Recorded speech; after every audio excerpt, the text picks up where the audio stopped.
हिमाचल प्रदेश विधानसभा के मानसून सत्र के दूसरे दिन नियम 278 के तहत विपक्ष द्वारा लाए गए अविश्वास प्रस्ताव पर चर्चा के दौरान पक्ष व विपक्ष में तीखी नोकझोंक हुई। वहीं मुख्यमंत्री जयराम ठाकुर ने कहा कि पेपर लीक का मामला जैसे ही उनके संज्ञान में आया, तुरंत जांच के आदेश किए गए।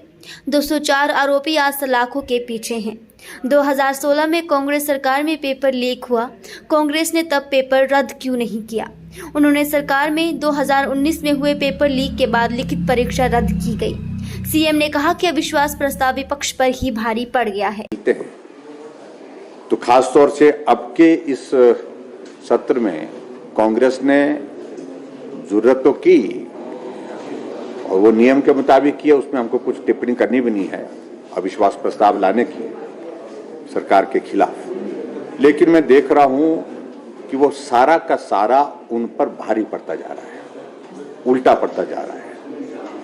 और जिस प्रकार से वो सारे जिन विषयों को लेकर के सड़कों पर हल्ला डालने की कोशिश कर रहे थे, आज विधानसभा के अंदर पूरी तरह से असफल हुए सारी बातों का वहां पर प्रस्तुतिकरण करने के लिए प्रयास किया, लेकिन उसका मुंह तोड़ जवाब सरकार की ओर से उनको सभी माननीय सदस्यों ने, हमारे मंत्रियों ने, विधायकों ने दिया है।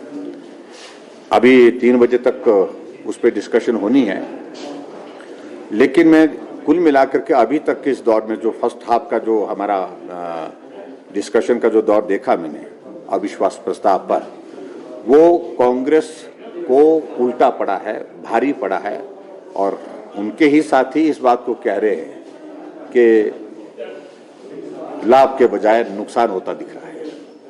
ऋण की बात कही, एक उठता है वो कहता है 70,000 करोड़ का, दूसरा उठता है 80,000 का, तीसरा उठता है 90,000 करोड़ का।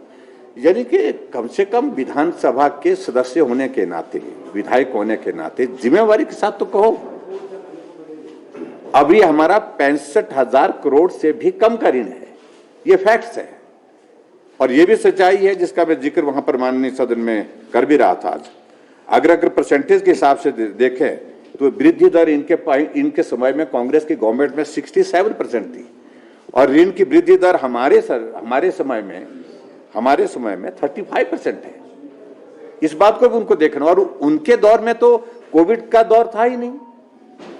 हमने कोविड का दौर झेला और कोविड के कारण प्रदेश की इकोनॉमी को बहुत प्रभाव पड़ा। उसके बावजूद भी हमने ऋण को कम लेने की कोशिश की है। और ये भी मैं आपके बीच में कहना चाह रहा हूं कि हम 2021-22 में जो भारत सरकार की जो हमको अनुमति थी ऋण लेने की, उस ऋण लेने की अनुमति से जितने जो हमारी हमारी ऋण लेने की जो हमारी वो जो ये लाइन थी जहां पर हम जितना ले सकते थे, उससे हमने खुले बाजार से 5,384 करोड़ रुपए का कम ऋण लिया। जो ले सकते थे हमने नहीं लिया। हमने कहा जो जरूरत है उतना ही लेंगे। और 5,384 करोड़ रुपए जो हम ले सकते थे ऋण, जो हमारे लिए केंद्र सरकार की ओर से जो परमिसिबल एक लिमिट थी, उस परमिसिबल लिमिट से हमने कम किया है। इस बात को भी उनको समझना चाहिए। ये शोर डालना।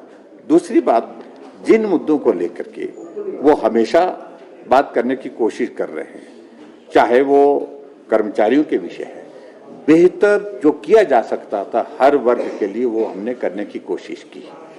हमने अपनी ओर से हिमाचल प्रदेश सरकार के लिए कर्मचारियों के तमाम इश्यूज को सॉर्ट आउट करने की कोशिश की, उसमें हम सफल भी हुए हैं। हाँ, ओपीएस एक ऐसा इशू है जिस इशू को लेकर के कर्मचारियों की मांग करने का उनका अधिकार भी है। हर व्यक्ति अपने लिए जो है अपने भविष्य की सुरक्षा चाहता है, भविष्य को अच्छा चाहता है, तो इसलिए उनकी मांग जो है उसको उस पर मैं कोई टिप्पणी नहीं कर रहा। लेकिन जो कांग्रेस के लोग उसको उठा रहे हैं, उस पर मुझे जरूर एक बात कहनी है। जब ये ओपीएस लागू हुआ था, सरकार उनकी थी, मुख्यमंत्री उनके थे। आज इस दुनिया में नहीं है वीरभद्र सिंह, उनका हम सम्मान करते हैं, लेकिन उनने ही पूरे देश भर में सबसे पहले कोई प्रदेश लागू करने वाला था एनपीएस को, तो वीरभद्र सिंह जी थे। अपने ही नेता ने उनके स्वीकार किया, लागू किया, और लागू करने के बाद आज हमको 20 वर्षों के बाद उस सारे विषय को लेकर के पूछ रहे हैं।